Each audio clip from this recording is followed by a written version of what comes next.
Selling things is pretty simple, really. All you need is a good product at a good price and people will buy. At least that's the theory.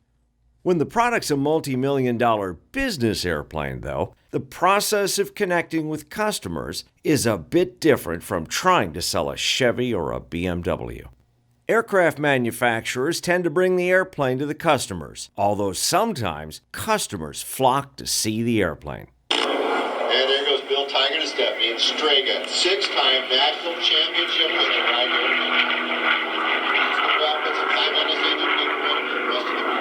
This is Reno, home of the annual Reno Air Race. Each fall, crowds from around the world watch highly modified aircraft compete on a closed course where speeds within 100 feet of the ground can exceed 500 miles an hour.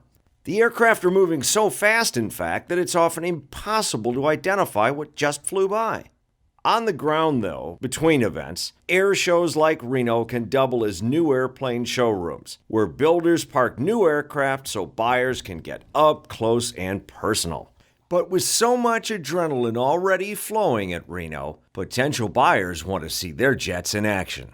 At this year's show, the Dassault Falcon demonstration team was only too happy to oblige by flying the Falcon 7X they'd brought with through a 10-minute routine in front of the crowd. P1 spoke to Falcon Jet's Teterboro chief pilot, Frank Onesi, who occupied the left seat of the 7X, and Falcon Jet captain Tom Morrison, who sat in the right. Both men are highly experienced aviators.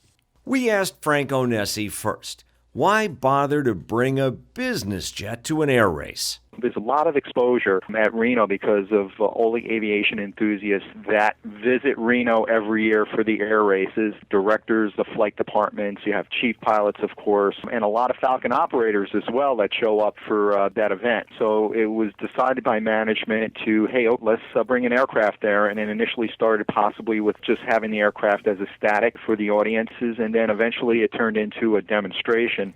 Each day there was probably approximately 50,000 people that show up for the event. The product's being shown is its best. So that's a lot of exposure for a product. And what made their routine so enticing to the audience? During the air show routine, we're maxing out the performance of the airplane to show what it can do.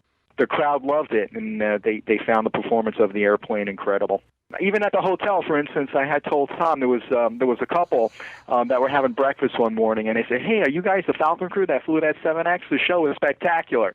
But I wondered, how did the crew figure out exactly what they were going to do for their 10-minute slot? Well, safety was paramount. One of our other former military pilots was doing this routine for a couple years, who was a former ex-Viper pilot in the Air Force, and he basically came up with the routine for us. So it was a combination of very high-performance takeoff, high-speed pass at 300-plus knots, and then we would continue with opposing passes on each opposite side of the runway, then followed by a slower pass with a wing rock to the audience, and then showing the very slow DREF capability of the airplane, followed by a high-performance landing. So Tommy modified it a little bit based on the terrain aspects of Reno. We kind of fine-tuned it with each additional run that we did at Reno each day, and it got better and better. Of course, the Falcon 7X had a hand in the routine, and pilot Tom Morrison spoke to that. The great features of the 7X, the fly-by-wire controls, is we didn't really have to worry about over-G'ing the airplane. You know, we were pulling up pretty fast, and a couple times I hit the stops, and the airplane's not going to let you over-G it. It limits the flight control input so that the airplane was protecting itself against something stupid that we might do. I also wondered how fast the airplane was moving when it was close to the ground. Frank Onesi explained. We kind of came up with the 300-knot figure being, okay, it shows that the aircraft is pretty fast low to the ground, and it also gives enough time for the audience to see the airplane.